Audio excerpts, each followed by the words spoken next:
Hi, everybody. My name's Ruth Sternberg. I'm a career coach and I work with job seekers to help them explain what they offer to employers so that they can get interviews and get an offer. I'm offering you some chats with allied career professionals and job seekers so that you can get some advice about how to proceed with your own job search. And today I'm talking with Ron Beck. He is a recruiter located in Toronto, Canada.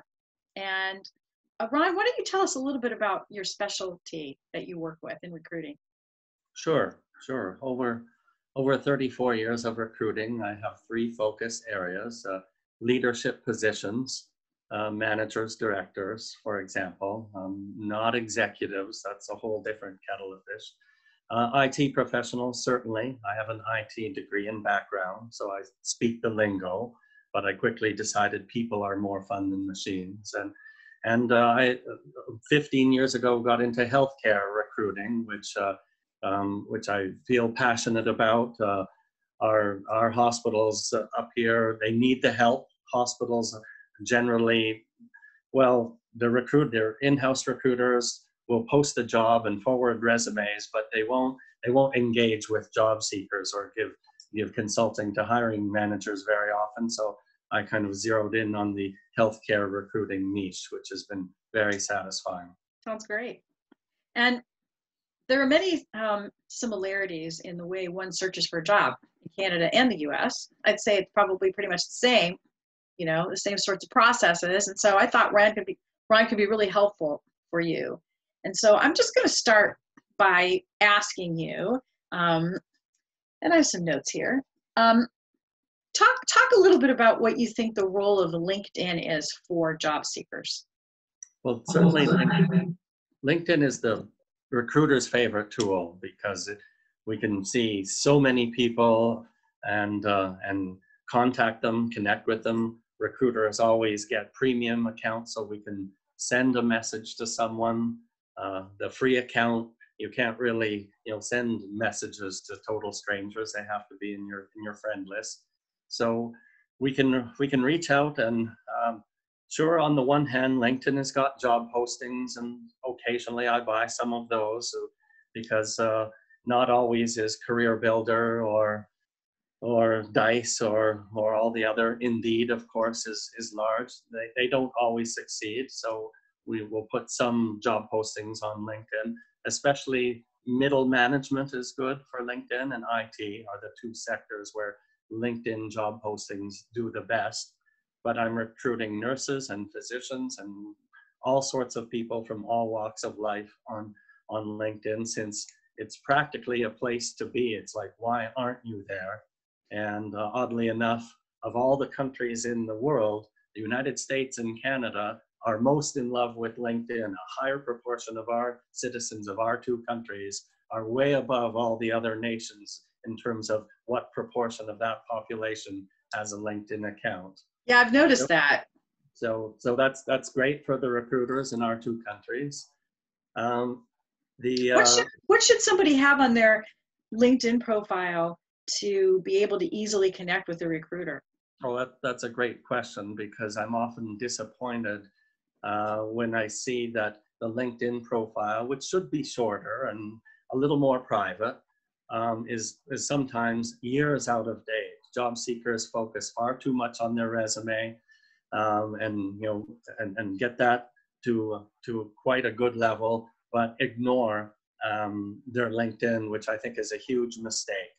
For example, of all of the job postings my employer pays for on many sites, the big ones and LinkedIn, I would say job postings fill about 1/3 only of my job vacancies. 2/3 of my job vacancies are filled because I search for you on LinkedIn. I've tried different keywords. There's lots of things we can do in our basic account or a premium account to learn about people. And when I see the years of experience or the job title is correct, I have different ways to message them. If they're in my first degree friends, that's great. It's free. But recruiters purchase tickets to send messages to complete strangers. And sometimes, even if we don't have any tickets left and we really want to communicate with you, we'll send you a connect request where LinkedIn allows us to use only 300 letters and punctuation and spaces. We get about 3 sentences to say something like, you look like a great fit for my job. Please accept this connect request, and I'll email you a PDF of the job details and that's popular as well. So those are some recruiter tricks, but it comes back to, if we don't see on your profile that you know how to do A, B, and C and have skills X, Y, and Z, we won't use any of those 3 channels to try and connect with you and tell you about the opportunity you might be waiting for. Yeah, and so do you also have people contacting you, job seekers? They find out that you're a recruiter in certain industries and they want to reach out to you? Yep, most certainly. Someone who, in my case, I'm known to be sort of an IT healthcare combination. So many people who will want a new job in IT, whether it's healthcare or not, they'll find me, see that it's my specialty, and they'll connect with me. And then once they do, of course, then they can have more of an open conversation. Recruiters will always accept invitations to connect from any worker who, well, in my case, in my country. So I'm limited to 35 million Canadians who want to, hope that I can find them their dream job. If they're in Canada, I'm connecting, I'm accepting, I want to know them. Even if I don't have a job for them at all now, I might later. And of course, recruiters want wide-ranging, broad-reaching LinkedIn accounts, because when that one person then sends me a connect request and we get a little bit of a relationship going, and then my second degree connections just went up by 1,000 people, or whatever number of people are in their first degree friends. I can now have much easier access that my second degree connections just went up tremendously. So there's a big benefit. Yeah. Definitely. Everyone should be, connected to everyone ideally. I mean, maybe someday the LinkedIn will be, in ancient times, we had the white pages that would list every household in Right. the whole city. And you could even go to a library to take out the white pages for any other city. And of course, no skills or other details. What LinkedIn really is helpful, because it talks about what you've done, what you're capable of doing. So I'd recommend putting a smaller version of your resume onto LinkedIn. Leave out sensitive material, leave out anything that could be considered private. Leave out, for resumes and LinkedIn, I generally recommend leave out things about which political parties you've done volunteer work for. Oh yeah, that's a good idea. Yeah. Leave out, put in some community support things you've done. Maybe you volunteered at a kids camp, or your child's soccer team at school. But leave out volunteer work for your religious associations, churches, synagogues, whatever. None of that helps. And it can sometimes, unfortunately, it can be an obstacle to show some of your personal side when it comes to careers. What your understanding of politics or religion are. I mean, Yeah. I think I was like 10 years old when someone told me at social gatherings, no religion, no politics, and then we'll all get along and have a good time. Right. So those old-fashioned no-nos apply to LinkedIn, resumes, job interviews, all of that. Yeah, we say here that, and I'm sure it must be similar in Canada, that the resume really should be as short as possible.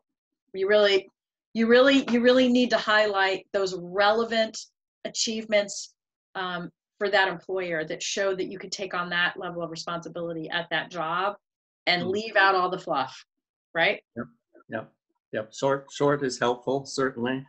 If short is impossible for you, and in some professions it's very difficult to be short, then just do quite a bit more focus on a cover letter that is compelling and relevant. My 2 favorite words for writing: compelling and relevant. You need them both, not just one.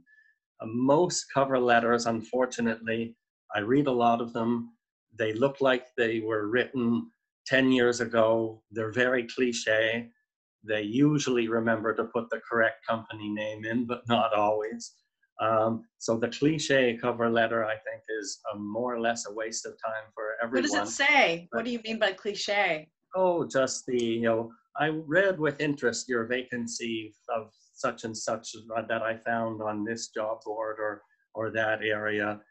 So I'm very interested in applying for that, because I'm sure you will find that my skills address all of the qualifications that you have listed. So I very look forward to meeting you so that we can discuss a long-term, mutually rewarding relationship. All of which is obvious. All of Yes, which is obvious. yes, I So didn't learn a thing. what are your favorite things that you've seen in cover letters? What do you think really?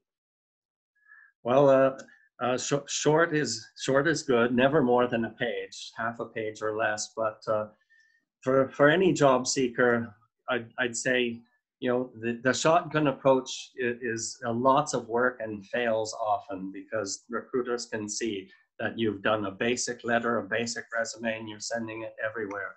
So the most effective thing is probably to come up with 1 or 2 sentences around why their vacancy and your skills are a perfect match, and go beyond the obvious. Go beyond, oh, you need a project manager. Well, I am one. Like, no, that's not nearly, that's not compelling. It's relevant, yes, but it's not compelling.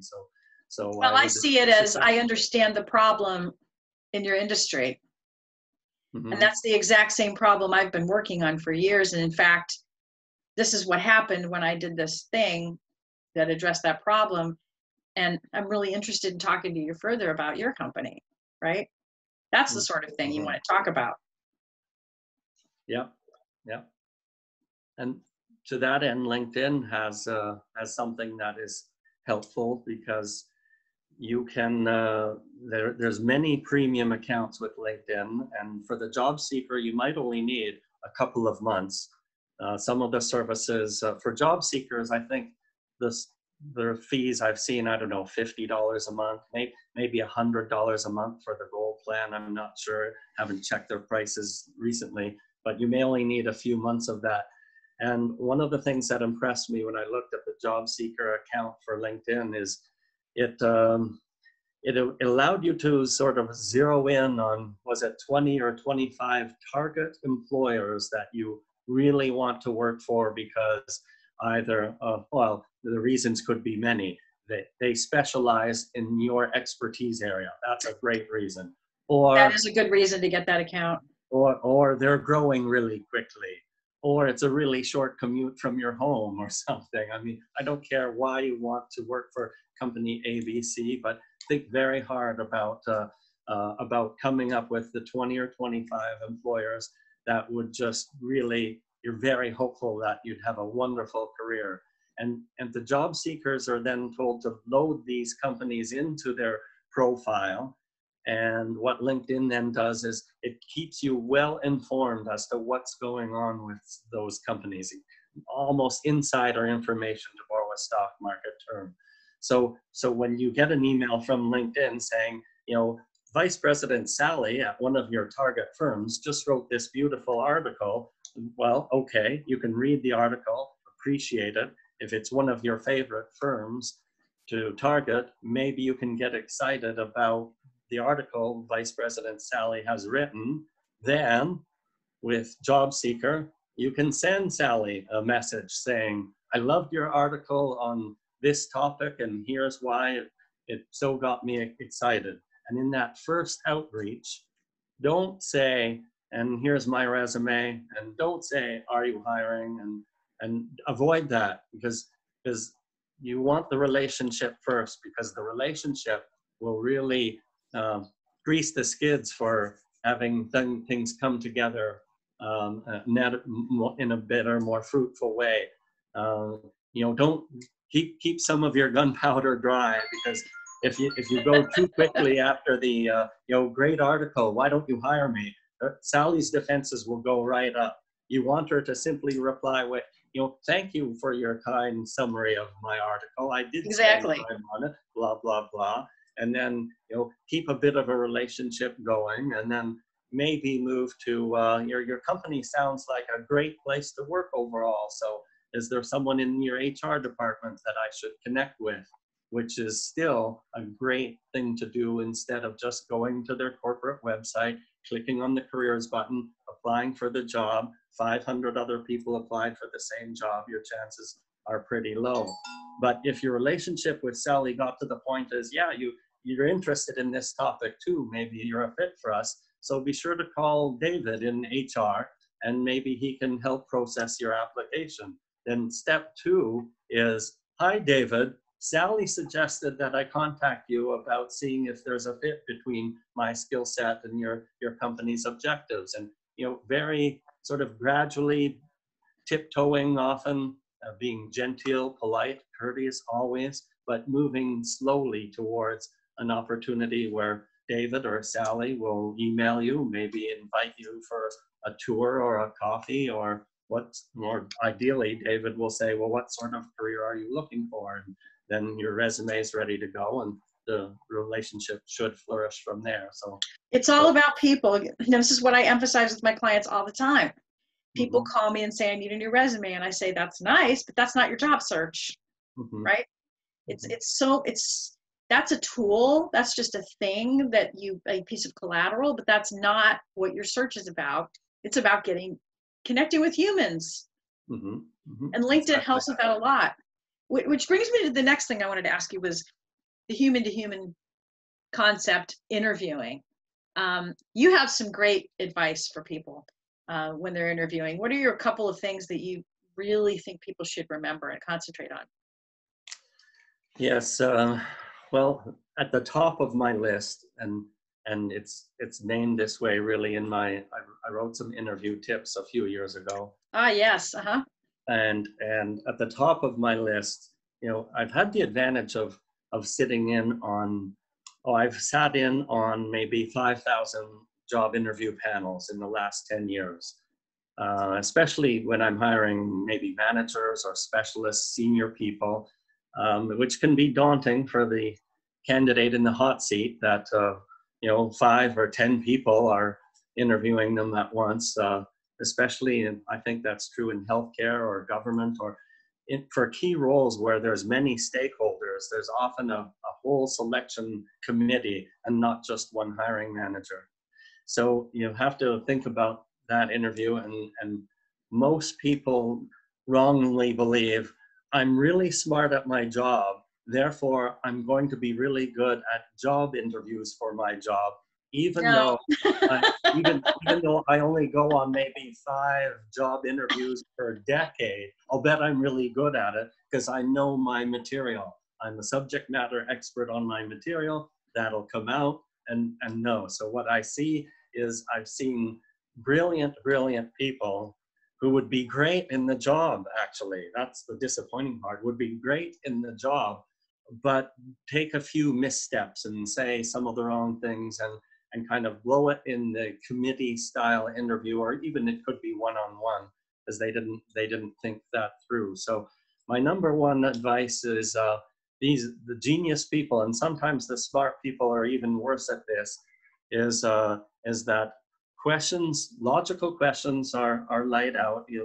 There's lots of books, and online there's all sorts of top 50 interview questions that you might be asked. So, but by number one, the biggest downfall for anyone is talking way too much, which I'm guilty of myself. I'm a talker, but the candidate in the hot seat doesn't know that they really only want 3 to 5 sentences as an answer to any question, and yet senior candidates or people excited, smart people, whatever, I've seen them give 20 or 30 sentences to answer one question. They go off topic, lose the audience. They're losing out on the whole opportunity because they've gone down a rabbit hole that is not important to the selection committee, which calls to listening skills and other things. So, and most selection committees are far too polite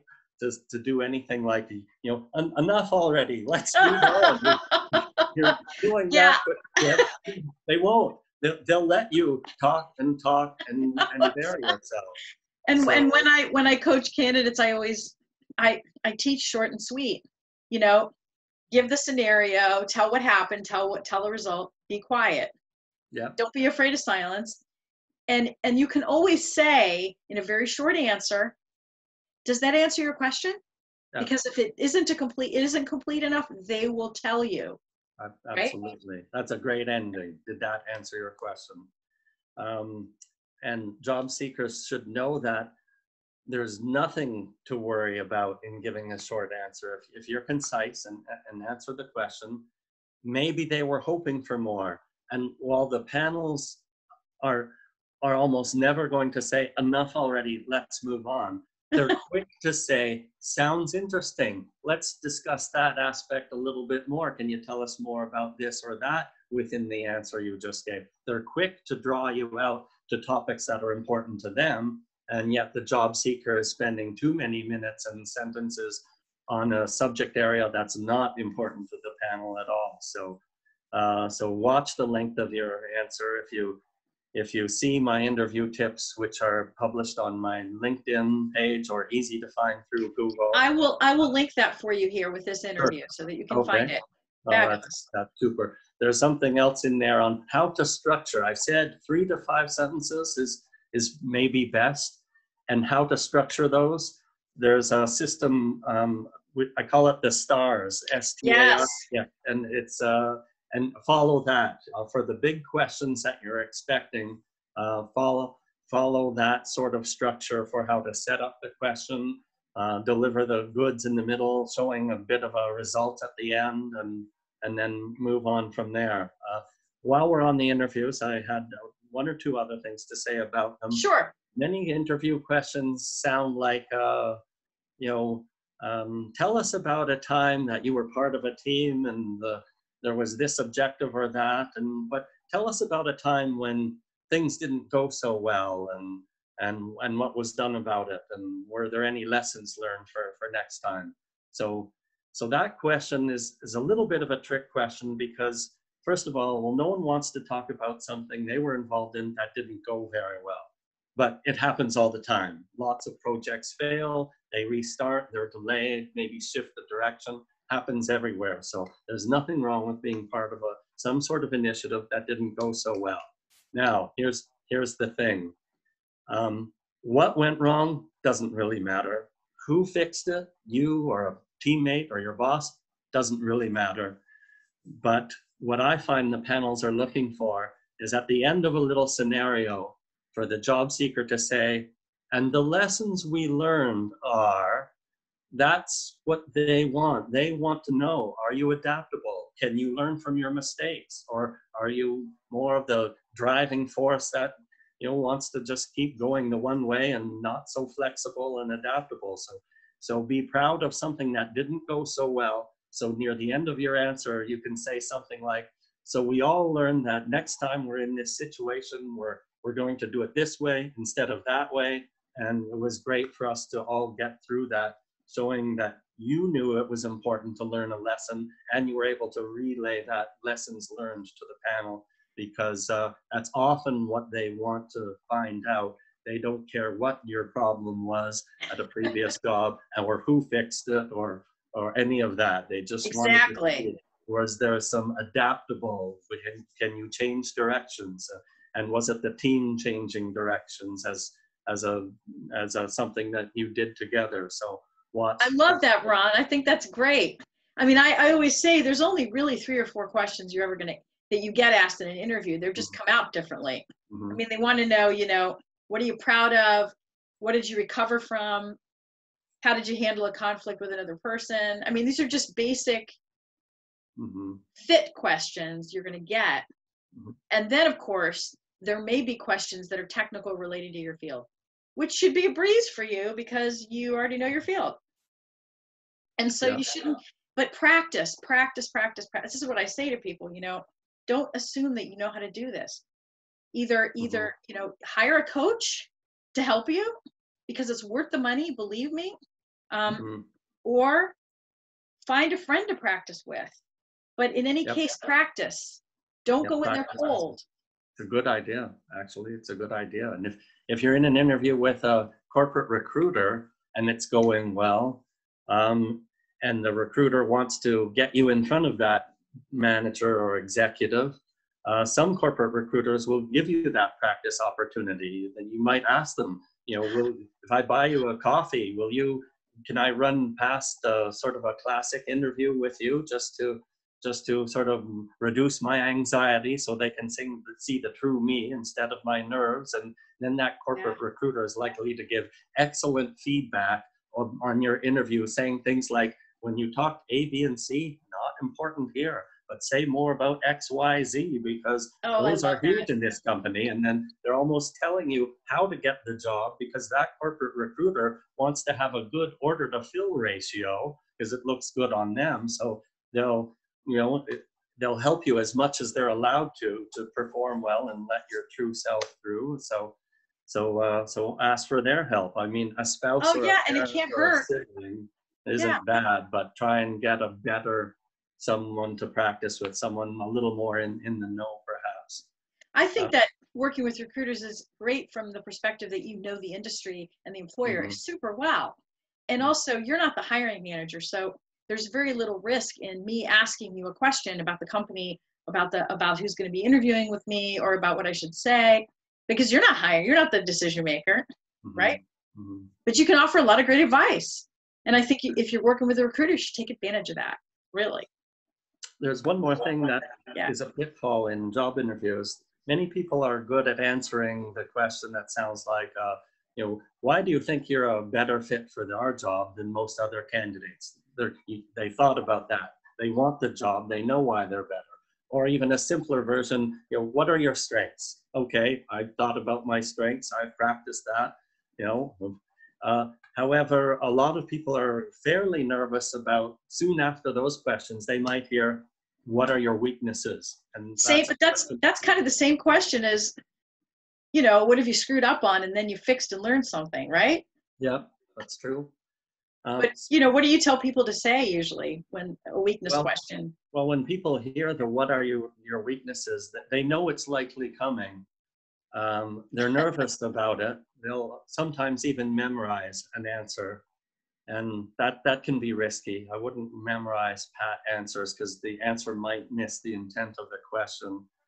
And it's amazing that even relatively mature and smart people will still give, I call them the reverse answers to what is your weakness. I'm disappointed when I hear people say, I'm too much of a perfectionist. I work too hard. You see, these are the reverse. You're sliding in a compliment on yourself when they really wanted to know what your weakness is. So I'll give your viewers a tip that I disguise my question, what is your weakness? I disguise it. So watch for the disguised questions. Mine in particular, it comes out as, so if we hire you in this job, and then part of the benefits is we'll give you a coupon to take any training course from any school, anywhere. What do you think you might study? And we tend to get a more honest answers. Oh, I would study leadership or stand-up presentations, or my PowerPoint skills are horrible. I would work on that. Wow, that's a great way to ask that. Yeah. Because they don't see it as what is your weakness, but that's effectively my question. And I disarm them by throwing away their memorized answer to what is your weakness, and we get a more honest answer for really what their weakness is. And then, I'm stealing that. I love that. Thank you for that, Ron. I get a lot of compliments on that one. Leaders, great one. Executives will say, we wouldn't have learned about that weakness if it wasn't for Ron's little coupon trick he throws there. I don't know. I just like to disguise the weakness question because you get a better quality answer if they don't see it coming. In prepping for the weakness question, that's a good practice answer too, because you're uncovering what you could give as an answer for that. Yeah. Well, thank you, Ron. This has been great conversation. Oh, good. Resumes. You're in the resume business. And yes.